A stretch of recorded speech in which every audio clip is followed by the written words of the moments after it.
teachers, parents and families, and of course, our graduating class of 2021. Ooh.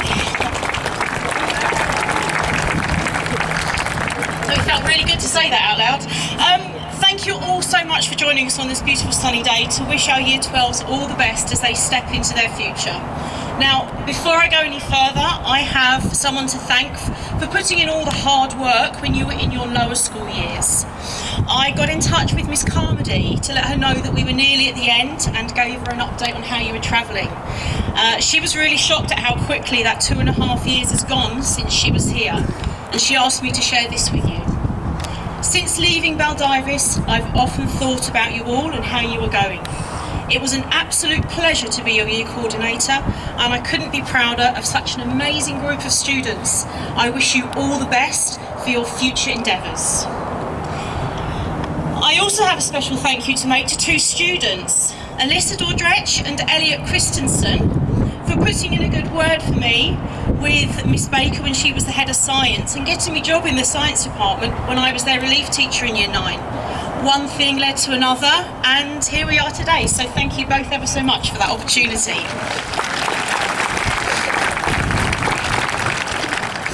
And I'd also like to thank Miss Sheldon and our beautiful hospitality students for such a wonderful farewell breakfast. Thank you.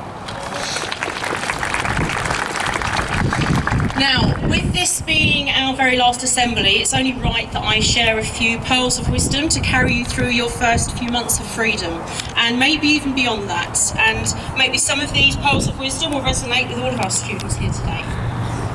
Finishing school, it brings a huge range of feelings with it. Now, for us as teachers, we've built some wonderful bonds with you all, and we're honestly telling you the truth when we say we miss you. But I'll also ask you to not be offended if we bump into you when we're out shopping and we can't remember your name. You mustn't take it personally. You've heard the phrase out of sight, out of mind. Well, it's true. The minute you leave these gates today, we'll forget your names because we've got to make room for the new Year 7s coming in next year. So don't take offence, it's one of those things. The brain can only store so much information.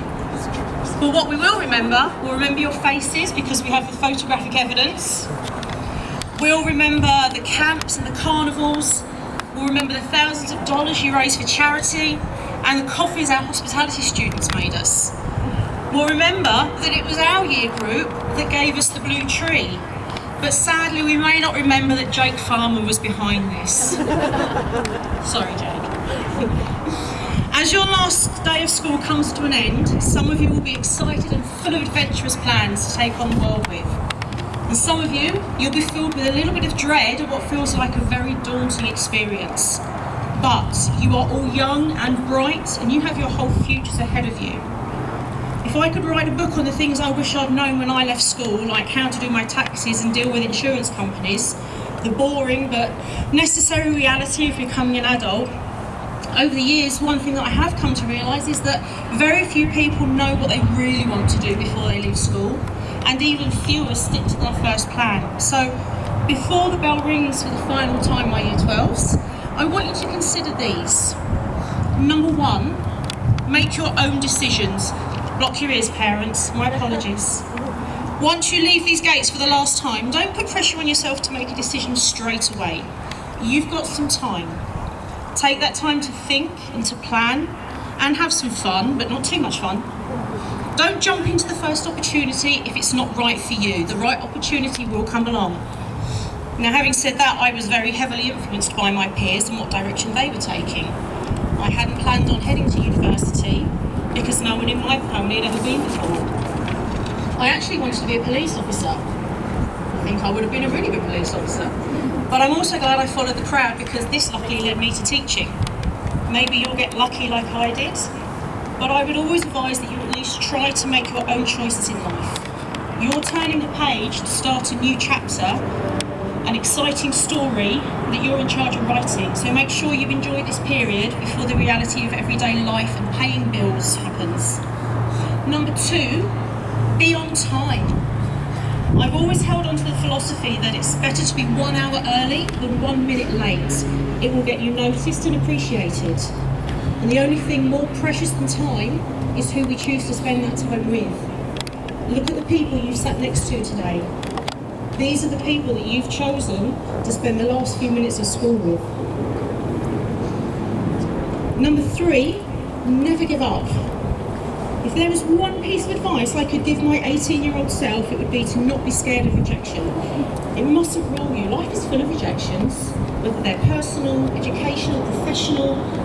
They can be emotionally draining and frustrating, but they're also an opportunity for you to reassess your goals and learn from the feedback you receive. There are so many different pathways out there to the same destination. Missing out on a grade or a romance or a job doesn't mean your plans and dreams are over. Never give up, because great things sometimes take time. Number 4, never stop learning. Well, it's actually quite difficult to stop learning. So this is actually more about being open to continue learning. Just 2 weeks ago, I learned how to plan a ball in 10 days. Look at me. Never stop learning, class of 21. Treat every day as another school day. Get up early, eat a solid breakfast, be on time, and get the job done. Life never stops teaching you. It gives you the opportunity to learn new things each and every day. Life motivates you to learn and defeat the challenges which we come across. The greatest teacher you could have, I know you want to say me, but the greatest teacher you could have is actually life. Life is the greatest teacher. School teaches you a lot, but it's life that teaches you the lessons to live by. And number 5, be kind. I said these words to you in our very first assembly together, and I say them again to you now. In a world where we hear so much about doom and gloom and hatred and sadness, if you can be the ray of sunshine in the room, then be that person, because kindness costs nothing.